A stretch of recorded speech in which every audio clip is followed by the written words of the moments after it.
All right, folks.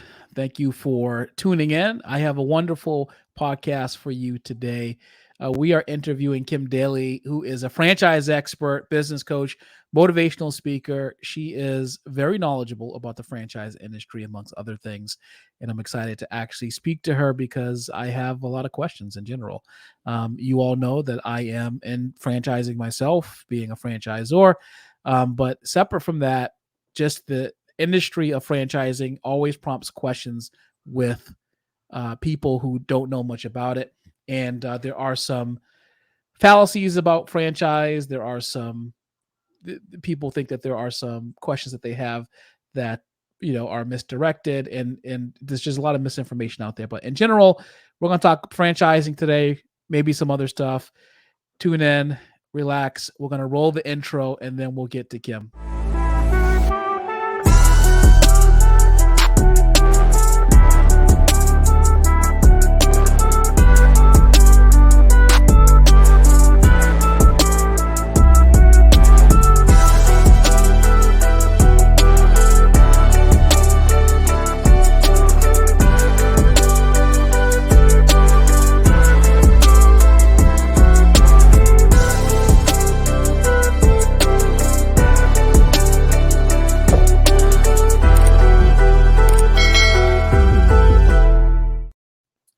All right, welcome to the Common Sense Show, and we have Kim Daly here. I just talked about her in the open.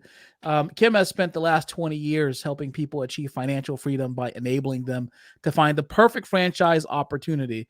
Her skill for matching a client's background, interests, skills, finances, and life goals to ideal opportunities has made her one of the top franchise consultants in the country. Today, we are here to gain insights into what can seem like a daunting process, deciding on the perfect franchise to enable you to gain financial freedom, and much, much more.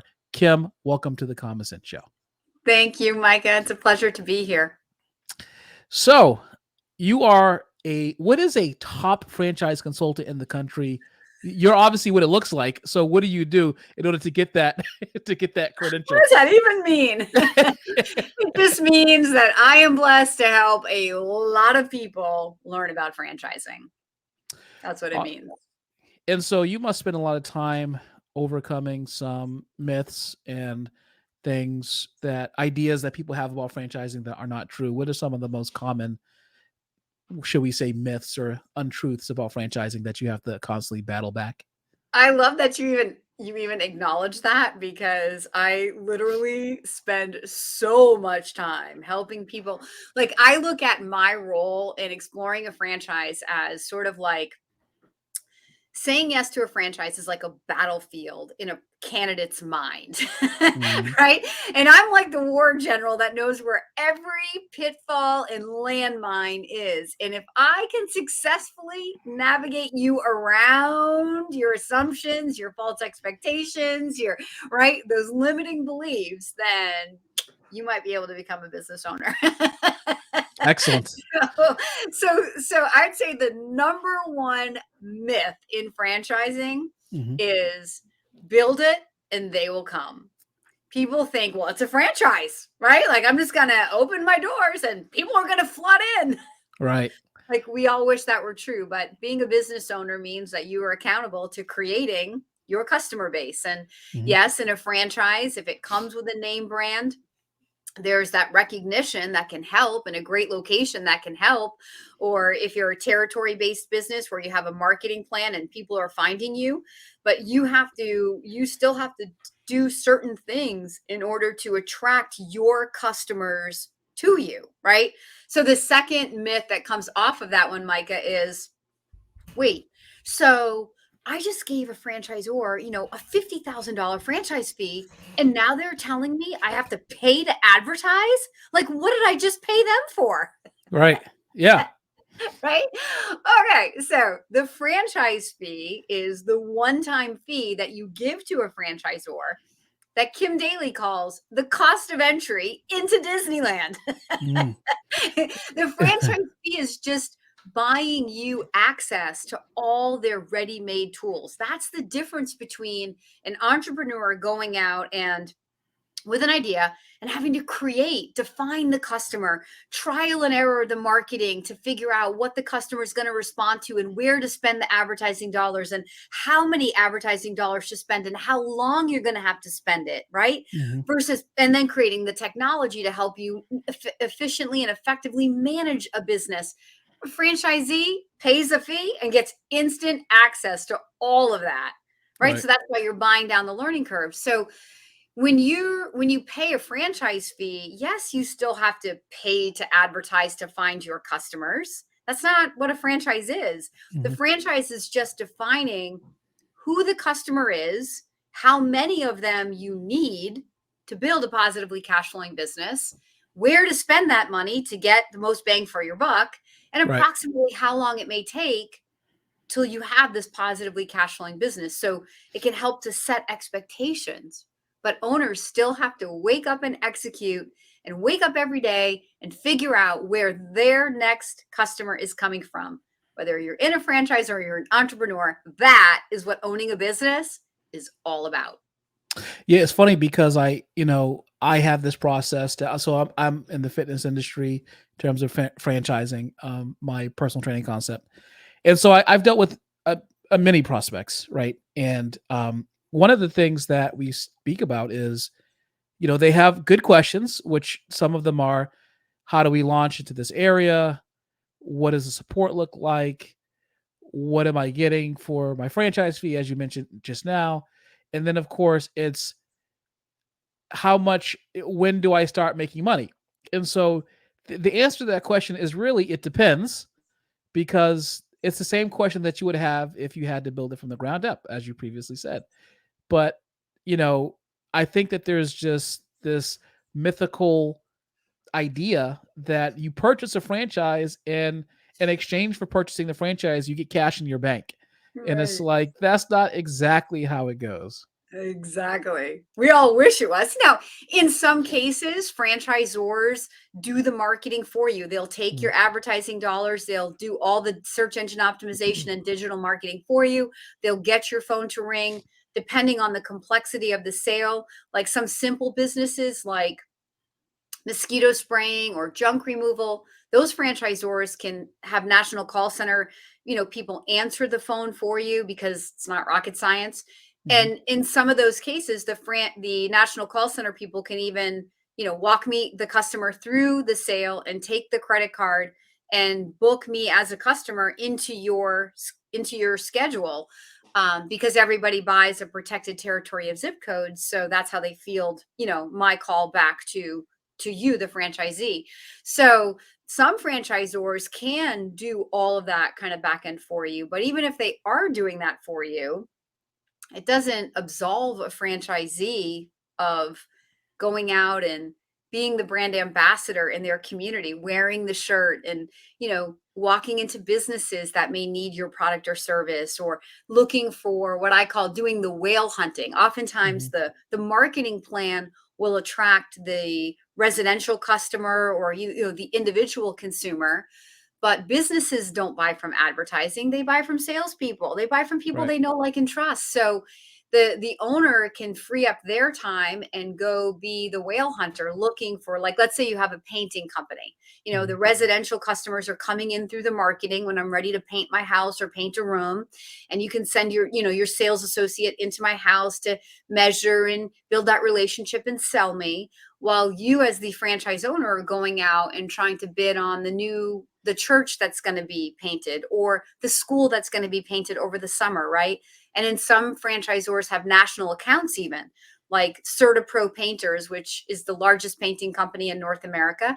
And they have a huge national accounts program like McDonald's and Pep Boys and AutoZones and all of these stores. If they fall within your territory, it doesn't mean the business just trickles to you. You still got to go out and meet the managers and the people that are running those businesses and say, "Hey, I'm here. We're national partners. I'd love to earn your business when you're ready." Right? Yeah, I was on Twitter, aka the Circular Firing Squad, and and there was a woman that commented on. I posted something about my franchise, and there's a woman who commented on my Twitter post, and she said, "Yeah, franchising is a scam because they take the money and you only get a little." And so this was a good opportunity for me to ask a few clarifying questions, to say the least. And so I asked her, I said, "So what do you mean a scam, first of all? And secondly, what franchises are you referring to?" And she said, she talked about restaurants, and she said there's very little profit in restaurants and blah, blah, blah. I feel like there's this overwhelming sense that franchising in general is just restaurants, and people don't have an idea that there are so many other opportunities that one can franchise and build wealth in, right? There's so many other industries other than just buying a McDonald's, a Burger King, or a Wendy's. Yep. So Yep. how do you deal with that? I mean, Yeah. people must be stunned when you come to them with the whole market basket full of concepts that they can actually purchase. I love it. Absolutely. I stand before thousands of audiences over 20 years. And, when I say to these executive investors or people like, listen, I'm not going to bring you food. You're going to have to beg me. So I am one of America's top franchise consultants, and I do not show food. Like that woman said, there's no money in it. There are faster, easier, better ways to make money than Mhm. food. And so people are like, well, what else is a franchise? That's just what we see or what we know as consumers. Right. But there are thousands of Mhm. businesses that operate as franchises. The home services space is a huge and growing industry, Yeah. especially since 2020, when a lot of people turned their money. We couldn't go on vacation, so we turned it back into our home. We built pools. And think about just a homeowner putting in a pool. There's a patio now. We need a patio. We need outdoor lighting. Maybe we need mosquito spraying to keep the Mhm. mosquitoes away so we can swim at night. We need a pool cleaning service, right?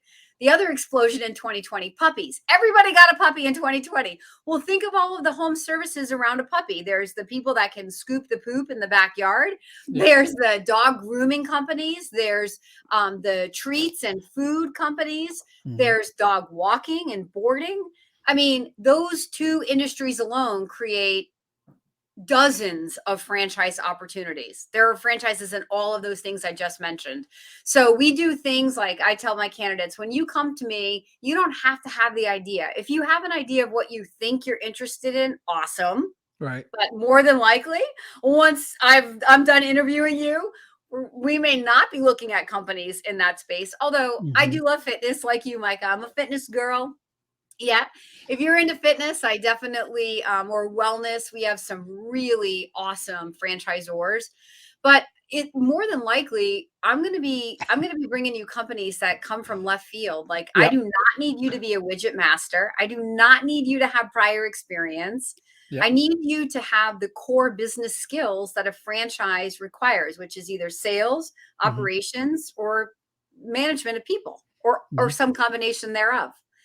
And literally, the franchisor can teach you about their industry, can teach you how to hire the people that will be the ones actually working in your business while you, the CEO, get to work on it.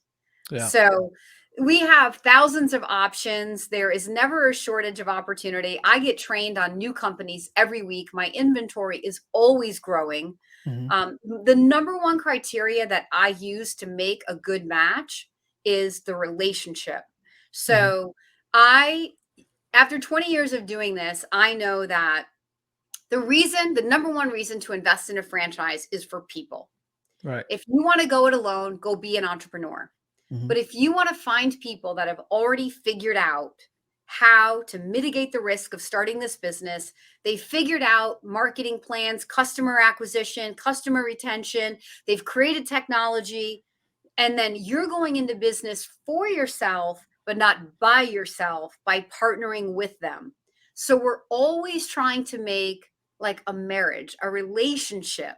Mhm. You're buying into a culture, people that are building a brand, and you're all doing it together, right? You want Mhm. to be a part of that family. You want to feel that momentum. You want to be inspired by the vision for where they're going to take this business over the next 3, 5, 10 years that you are going to be a franchisee.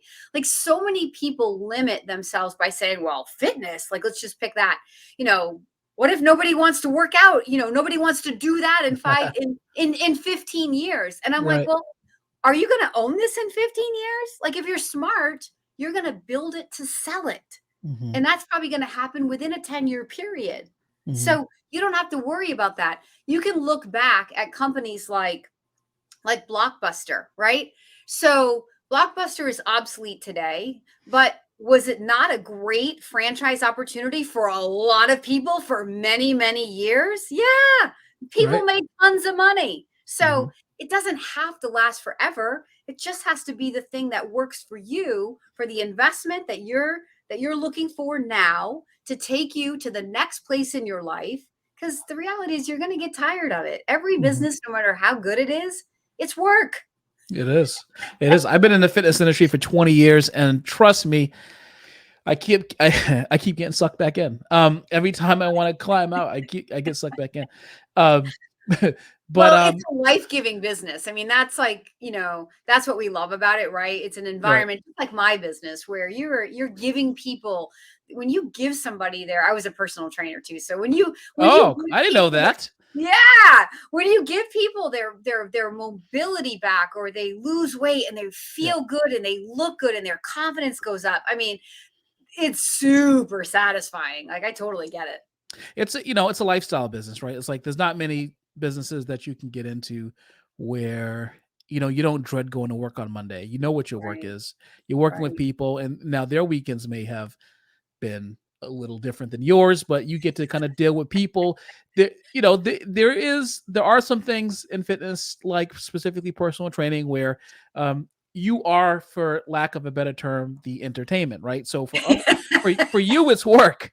For them, it's entertainment. And so things like holidays, when you want to have a day off, that's when they want to come and see you. And you can either put up walls and say I'm not available for holidays or whatever, but it's also a whole nother conversation. So That's funny. franchising as a wealth building tool is an interesting concept. For Yes. minorities specifically, this has been one of the key ways that minorities in 2022 have built wealth. In fact, I think the estimate is something approximating 30% of all franchises in the country are owned by minorities, which I find fascinating. What I Okay. also found fascinating are that franchises owned by minorities last 2.5 times longer than minority owned independent businesses, which is also an interesting statistic.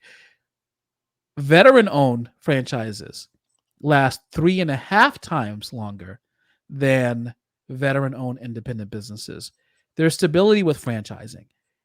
But now we have something looming that some people call a recession, some people call a softening of a market, some people call whatever they call it. Correction. Some people call it correction, some people call it backsliding, whatever you call it. Is franchising, in your opinion, given the cost of getting into it on some level, depending on what it is, what the franchise opportunity is it a good bet right now in 2022, going into 2023, with the possible correction, softening, recession, backsliding, whatever we're going to call it? I say 100% yes. So I've been doing this for 20 years. I had my first breakout year as a franchisee coming out of the recession of 2008. In good times and bad, the franchise industry grows, right? Mm-hmm. Because investors know that when there is obstacle, there is greater opportunity. It takes a hardier person to sort Right. of like step up and acknowledge that. But look, if you're hungry for change in your life, you can't wait. It's like saying it's October and okay, I want to change my body, but I'm going to wait till January 1 to go to the gym. It's like, no, you're not. Don't lie to Mm-hmm. yourself. If you're ready today, go today. And it's the Mm-hmm. same thing. If you start a business in a recession, you're not going to die if you're part of a good franchisor. Is it going to be harder? Maybe, maybe not. Maybe it's going to be easier because maybe the competitors are going to go away. But Mm-hmm. you, as part of a stable franchise, have a greater opportunity. But here's Right. the thing, if you plan to be a business owner, at some point, the economy is going to be hard. So if you learn when it's hard, when it comes back and it gets easier, you're that much stronger, right? It's all about finding people, your franchisor, that Mm-hmm. have been here. They've done it. They've proven that they know how to help you adapt and overcome any challenge. Yep. You're not doing this by yourself. You don't have to worry about overcoming a recession by yourself. You are partnered with people, and your due diligence process should be centered around finding the right people who have that track record of success. So years ago, Micah, one of my very first mentors in franchising taught me that in good times and bad, the franchise industry grows. What people invest in and their motivations for investing will change. But in the end, they invest. So in a really good economy, people are wealth building. They want more of the American dream. They have money to put in. They're buying franchises. In a bad economy, people worry about uncertainty. They worry about losing their job. They want to create stability. They're tired of watching their money disappear in the stock market. They want to put it into themselves and in something that they can own and control. They turn to franchising.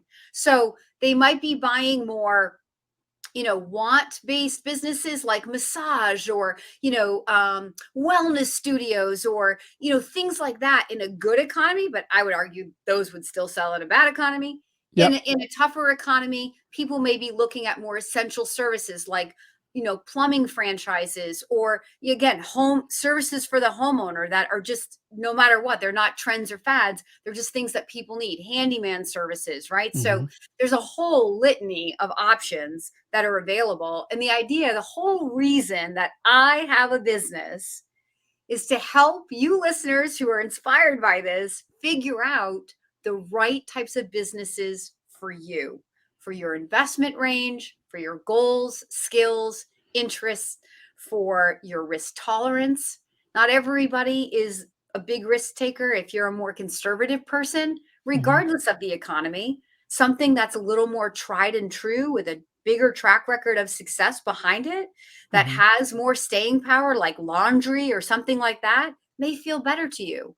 If you're a 10 on a 1 to 10 adventurous scale, you may want to be more part of a more pioneering franchise where not every I is dotted and every T is crossed. And it's a little bit out there on the edge because you thrive on that type of adventure. And you want to be a part of that startup experience because you plan to build it and sell it off. So when the whole world wakes up and everybody wants what you have because you were a pioneer, but there's no more territory left in Denver, Colorado, where you live, you can raise your hand and say, well, you can buy mine, pay me a 6 multiple and I'll go away. And we've seen that sort of pioneering trend pay off over the years for these big brands that go on to become the next big American brands, the Planet Fitnesses of the world, the Massage Envies of the world, right? We've seen these owners cash out on exit for huge multiples once the world woke up.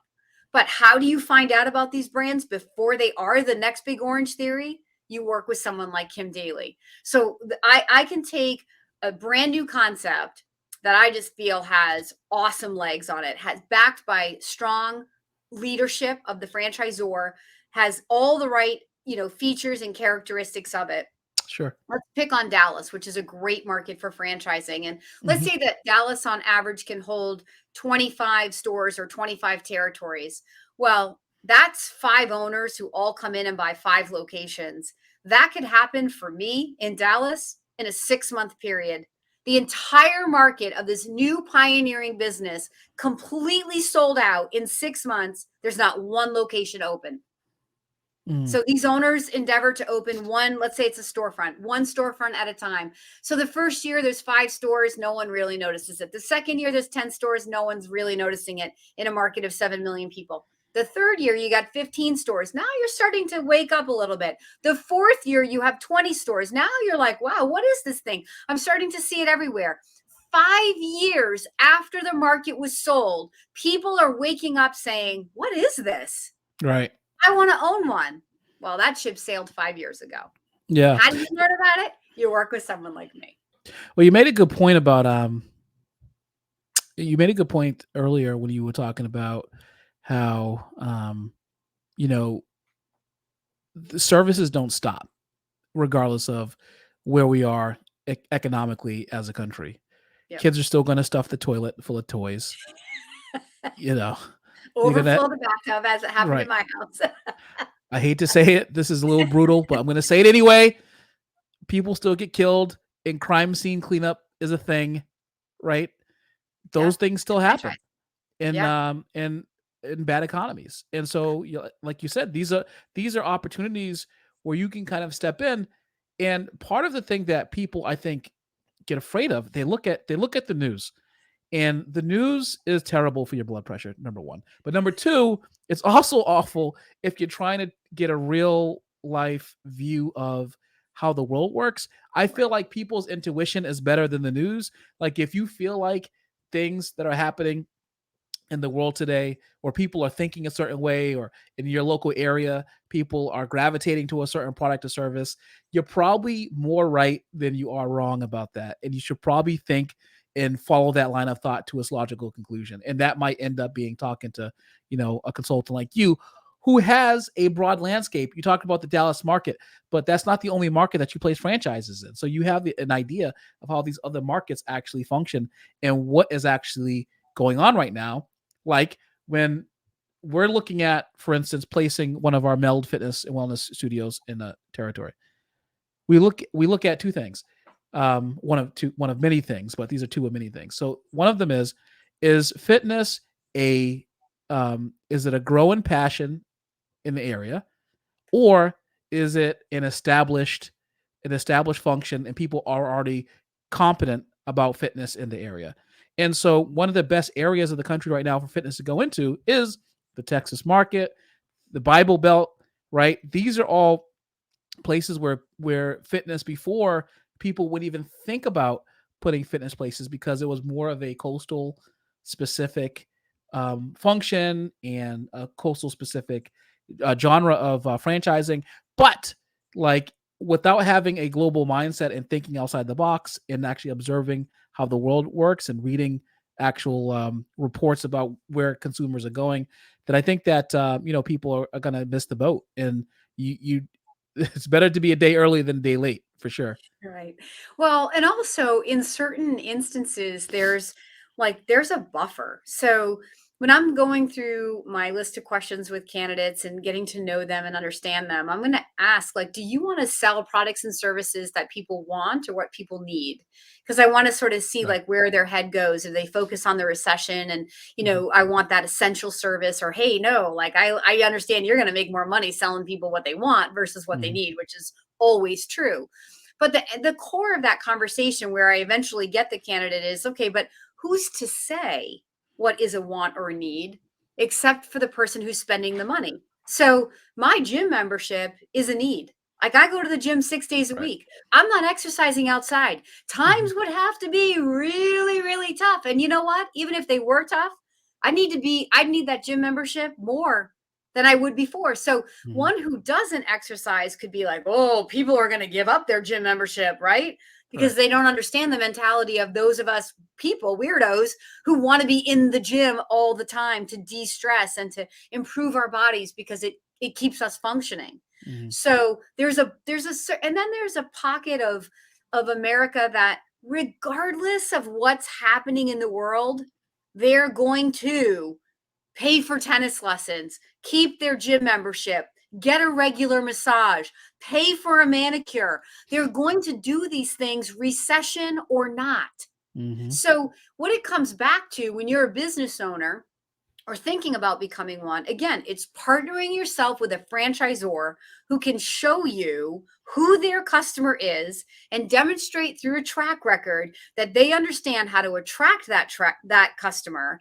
And then when you are the business owner, the competitor in you has to come alive, and you have to show up to that business, and you have to understand, I don't need everybody. I need whatever I need. And sometimes in personal training studios, because it's a higher average membership, 250 or 300 a month, with 50 clients, you're maxed out. Mhm. 50 people, and they're going to sell you a territory, 2 to 4 mile radius around your club, like Yep. 50 people. And these people probably have other boutique fitness memberships. They probably go to yoga, right? So it's not about it's before you jump to the conclusion, like how we started this conversation about myths and assumptions that limit people's behavior. It's, you come to someone like me, I help you recognize that what you're thinking may or may not be true, and encourage you to take it to the franchisor, take it to the family of franchisees. Don't take your assumptions to your family and friends who know nothing about franchising or know Right. nothing about that business, because they don't know.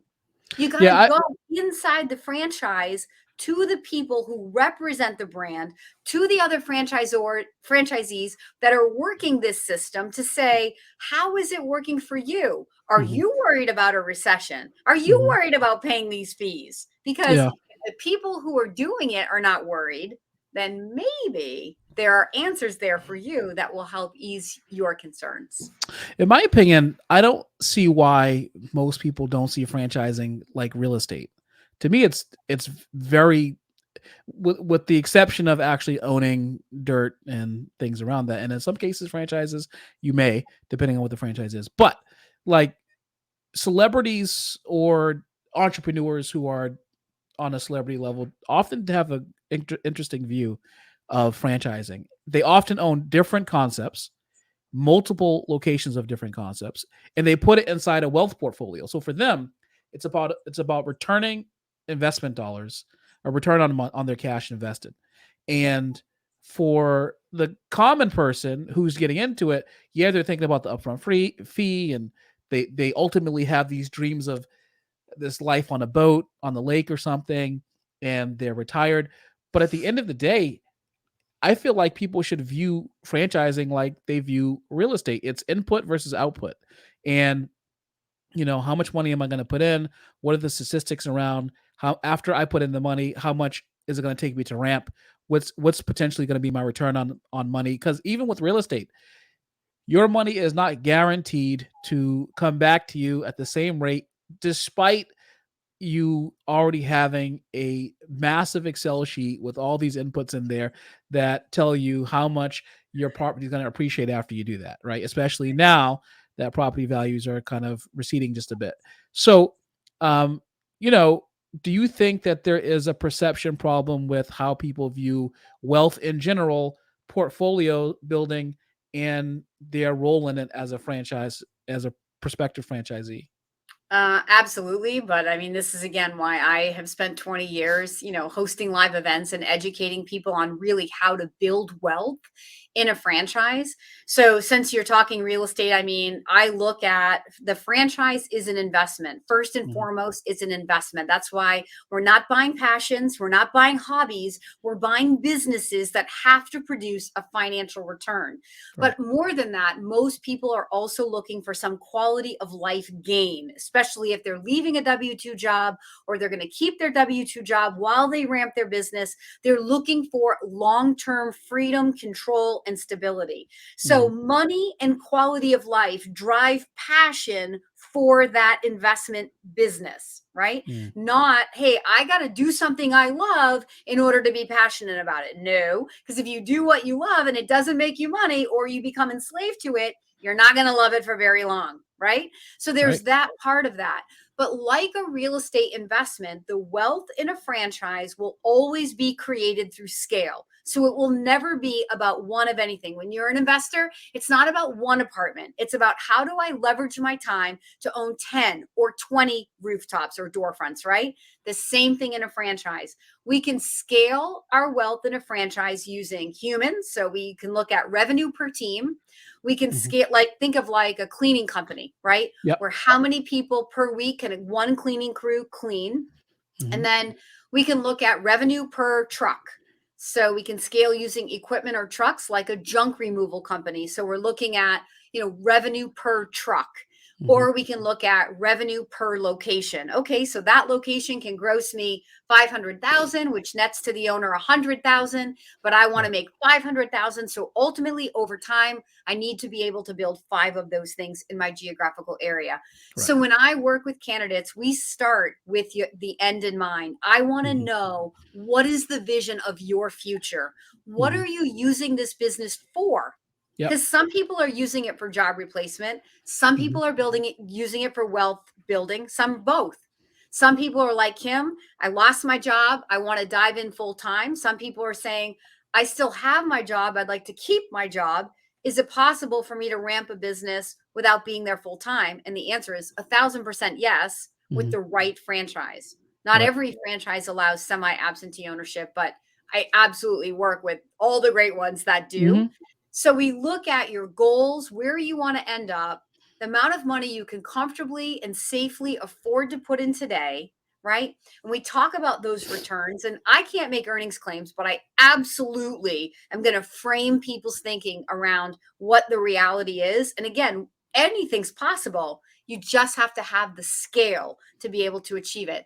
I've interviewed on my YouTube channel, I have interviewed franchise owners who in 4 years have built, one guy, he built a $21 million organization in 4 years. Hmm. He was in financial services, JP Morgan, left the big bank, the white collar world. He knew nothing about restoration, but he got into the water mitigation business and in 4 years turned his global leadership skill through the bank in for himself and built a team and a company doing $21 million a year and still growing. He told me, I'm not quitting until I get to 100 million. How Mm. many people out there even know that that kind of money is possible in a Right. franchise? They don't, because they're thinking of the Chick-fil-A, they're thinking of the Jersey Mikes. It's not Right. possible in those types of businesses, but it is possible in a lot of other service-oriented, non-brick and mortar businesses. So Yeah. this is why I have a business to share this education before people invest, so that when you go to invest, you're making a decision that's informed, that's educated, that's well thought out, and that's one that uses the business, to your point, Micah, as an investment vehicle, not a hobby. Yeah, it's a great point, and starting with the end in mind, whenever I've coached individuals in business and we've spoken about how to grow, it's always about how you plan to, what is your life like when you're done? Because that's an important question to answer. What do you plan to do? What do you like doing? Do you like traveling? Do you like eating at great restaurants? Do you like eating at great restaurants while you're traveling? All these things cost money. And not just that, we don't get younger and less and more healthy with age. Things crop up that also require money. If you have children and your children maybe have special needs, then they are really expensive as you get older. And the cost of long-term care is really expensive. So there's a lot of, I mean, you're right. There's so many factors to think about, but the how you want your life to end up and what kind of life you want is an excellent question.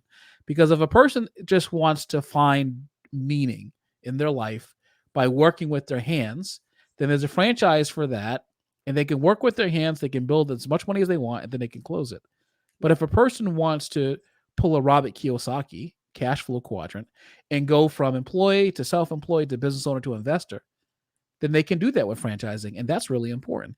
And I think that speaking to someone like you who has the ability and has seen and placed so many people into different franchises, and you've heard these stories before, and you know what businesses are going to be good long term for investment. It's like I speak about the fitness industry a lot because I've been in the fitness industry for 2 decades. So, you know, if you're listening to this, you'll have to just suck it up for a little bit. So the reality now is like there's a lot of money coming into fitness from private equity firms and things like this. And it's not just because fitness is a hot commodity, which it is, and a growing interest, which it is in many different places where it wasn't before. It's that these private equity firms are coming in as franchisees because they recognize that franchises are valuable investments, as they could buy apartment buildings and create these real estate investment trusts, but instead they're investing it into businesses that are operational, that return cash to them. And I always say, just like the website that tells you what stocks Congress are trading and selling, buying and selling on online, and you can buy and sell based off of that, that you should be looking to see where money is going in the marketplace. And right now, money is going into franchising and becoming franchisees from people who have to return money to the people who they are who they have a fiduciary obligation to. And So so if there's money coming into franchising by these outside people for whom that they have to return an investment, then as an individual investor or a business owner, you should be thinking the same thing. How is right. money moving? And it's all in front of your face. It's so Talking to true. someone like Kim is what gives you that insight. Go ahead. Yeah, that was excellent. I'm Yeah. shaking So, my head. so, I'm not going to take up too much of your time because I think that what we talked about is really powerful. I do want to address something that I think that's really important, and we can end on this note after we talk about this for a bit, which is let's talk to the person who's like, okay, Kim, this is all well and good. I'm a school teacher. I make $50,000 a year. And I have a 401k and it has $20,000, $25,000, $30,000 in there. How am I going to get rich from a franchise when I don't have that much money to invest and I don't make a ton of money? How am I going to multiply my income and get to the level of a person who can say, I will retire with $100 million in the bank?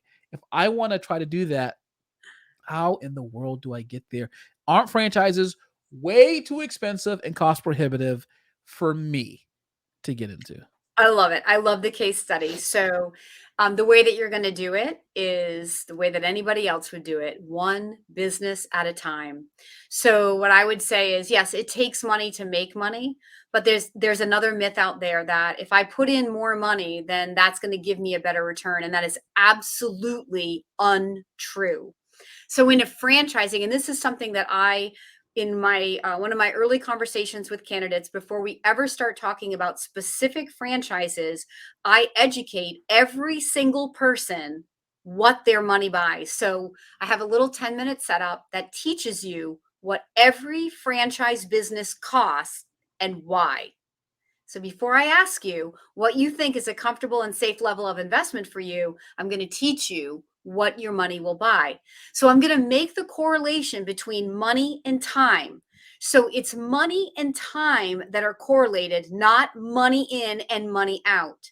In fact, the lower investments that I have are some of the highest producing returns. If the owner is the right owner to drive that business forward. And what I mean by that, a specific example would be like, if you think of like a real estate agent, it's pretty cheap investment to become a Mhm. real estate agent, right? You take a course, you spend some money to get licensed, you're investing in yourself, and then, but you can go out and you could move 10 homes a year, or you could develop your skill, develop your network, create really big goals for yourself, hold yourself accountable to the goals, and you can get to where you are selling 10 homes a month. What's the difference? The real estate agent and their goals. So the lower the investment of money, it's not the higher, like it's not the, oh, that's going to limit how much I can make. But Right. what it implies is that you will be a very full-time owner, a very big center of influence, driving that business forward. On the flip side of that conversation, the bigger the investment, it actually comes with capped return usually, but what it does give you back is your time, because when you have that laundromat, it's a big capital investment to build it, maybe $1 million to build it all out and get all your washers and dryers in there, but probably 5 hours a week or less by an owner to then Right. manage it on an ongoing basis. So those Mhm. are kind of two extremes, but then there are thousands of shades of gray between, the black and the white. So it's not about money in, money out, Mr. Not Teacher. 50, thousands. Yeah. Yes. It's not about how much money you have to put in today. It's about where do you Right. begin with this dream in your heart, finding the business that you can afford to do right now, that gets you up the learning curve, that turns that 401k money into something that's owned and controlled by you, this cash flowing asset, creating tax advantages, building confidence, building that pride that you dare to do something that only 1% of Americans do. 1% of Americans are millionaires, but 99% of those millionaires are business owners. Mhm. So you're in that elite class. It doesn't have to be the only business you ever own. It's just the first business you own. And if it's Yeah. not the one that takes you to the financial freedom you really aspire to get to, then it's the first of many that over time you acquire. You might build and sell, or you might build and add on. So it's a step by step, the way that anybody else would do it, Mr. Teacher. And if you are inspired to do it, I 100% say let's have a conversation, because it's a great time to begin. It's a Yeah. great time to begin. It's the same thing with real estate. Like all the times I've thought about getting into real estate, the cap on the earnings on what I could afford to return, what I could afford to buy, was a reason why not to do it at the time. Well, my thing is like, okay, so like I'm in the city of Boston. I live in Massachusetts, um, and um, and they have these 3 families, right? So let's just talk 3 family, 3 units inside one building. Okay, so let's say that you're getting great rents and you have all these expenses. At the end of the day, you can only go up on the rent so much every single year. And number 2, assuming nothing happens, like a roof doesn't go and the water heater, all these components, then you're netting, let's call it $3,500, maybe $4,000 a month, maybe, right? That's anywhere It's not enough between to retire. $40,000 to $50,000 a year. It's not enough to retire. No, Right. maybe you can travel, but you're not going to a nice restaurant while you travel, like we talked about earlier. And um, so I thought to myself, like, what in the world? In order for me to get involved on real estate, I would have to buy a 100-unit building because that's where the money actually is, not on the 3-unit building. But when you're franchising, when you own a business, the cap on income is however hard you're willing to work, times however many people you can get into the business, times how you're willing to expand in your marketplace, right? So So true.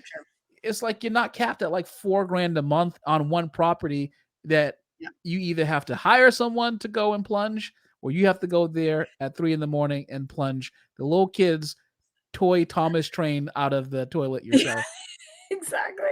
Well, so a specific example, there's a company called Soccer Shots. It makes me think of this. So Soccer Shots, and if you have kids, maybe you've even seen it in your local market, right? It's little soccer programming for toddlers, preschoolers, and kindergartners. So that's a franchise. So Mhm. it's a franchise though that costs like way under 100,000 all in.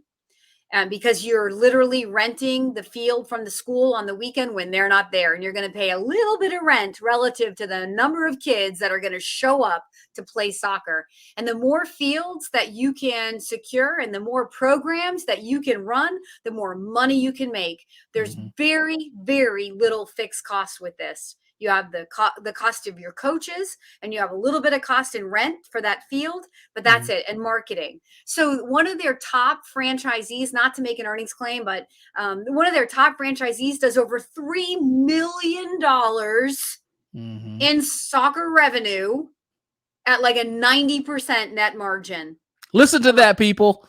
from an under Crazy. $100,000 investment. That's a true story. So, and there are so many other. I interviewed a woman on Kim Daly TV. She's part of British Swim School. She's in Massachusetts. I'm actually in New Hampshire, by the way. Are you? She's out there, in Springfield, Mass. British Swim School? Like, what the heck is Wow. that? So they do the same thing. They rent pools and she runs swimming lessons. She saves kids' lives by teaching them how to swim. Yeah. And it's the same thing. There's no limit to how big she can grow her business. All Mhm. in, way under 100,000. Her and her husband decided to both quit their jobs and do it because they saw the need for swimming lessons.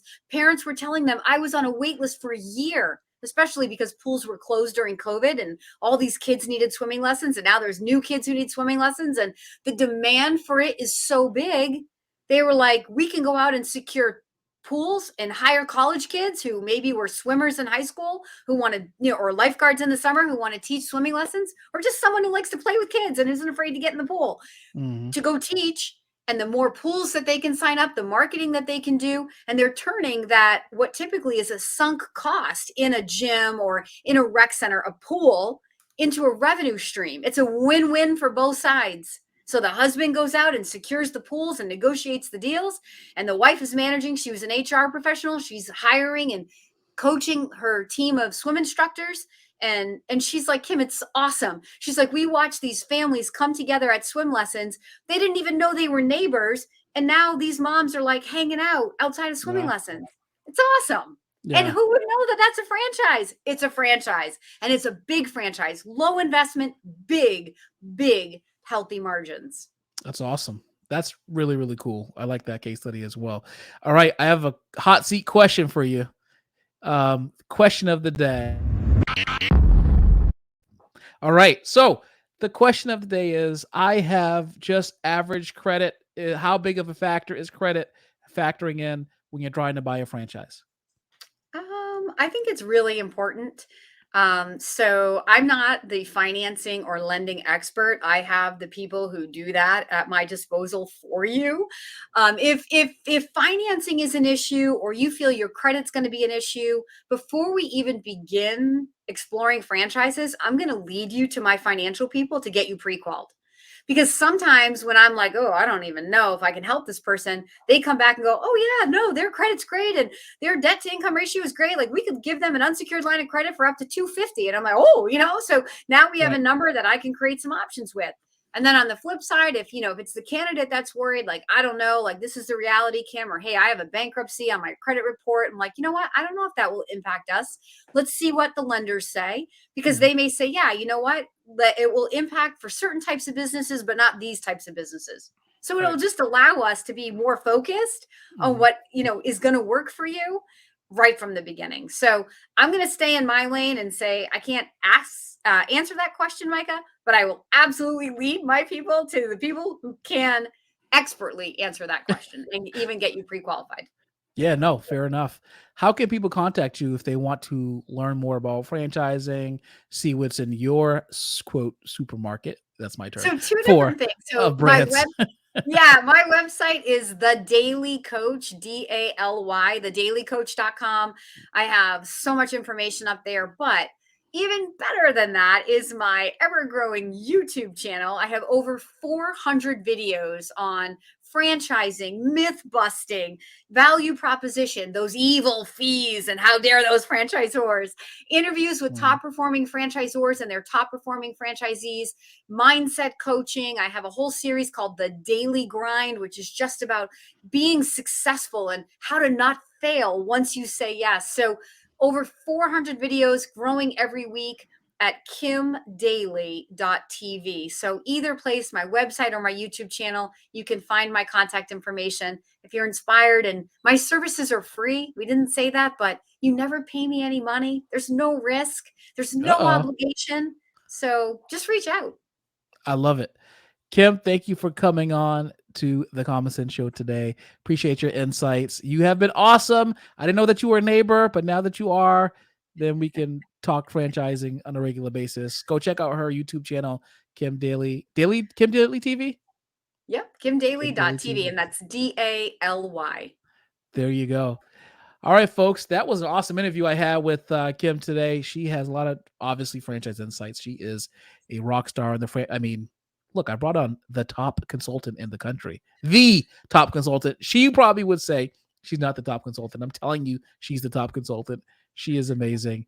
On the next episode of the Common Sense Show, we are giving many different opportunities for you to learn about entrepreneurship. We just posted new videos on the YouTube channel. 5 things that you should know about something. Hold on, let me look. Actually, you'd think I would be more prepared than I am right now. But it's 5 productivity hacks to implement today to earn you more money. And also 5 things to know when you're about to start your business. So check those videos out. Don't forget, if you're interested, to join our free Facebook group. The link to that group will be in the description. Until next time, if you don't go to work building your dreams, then you're going to be going to work on building someone else's. I'm Micah. I'll talk to you.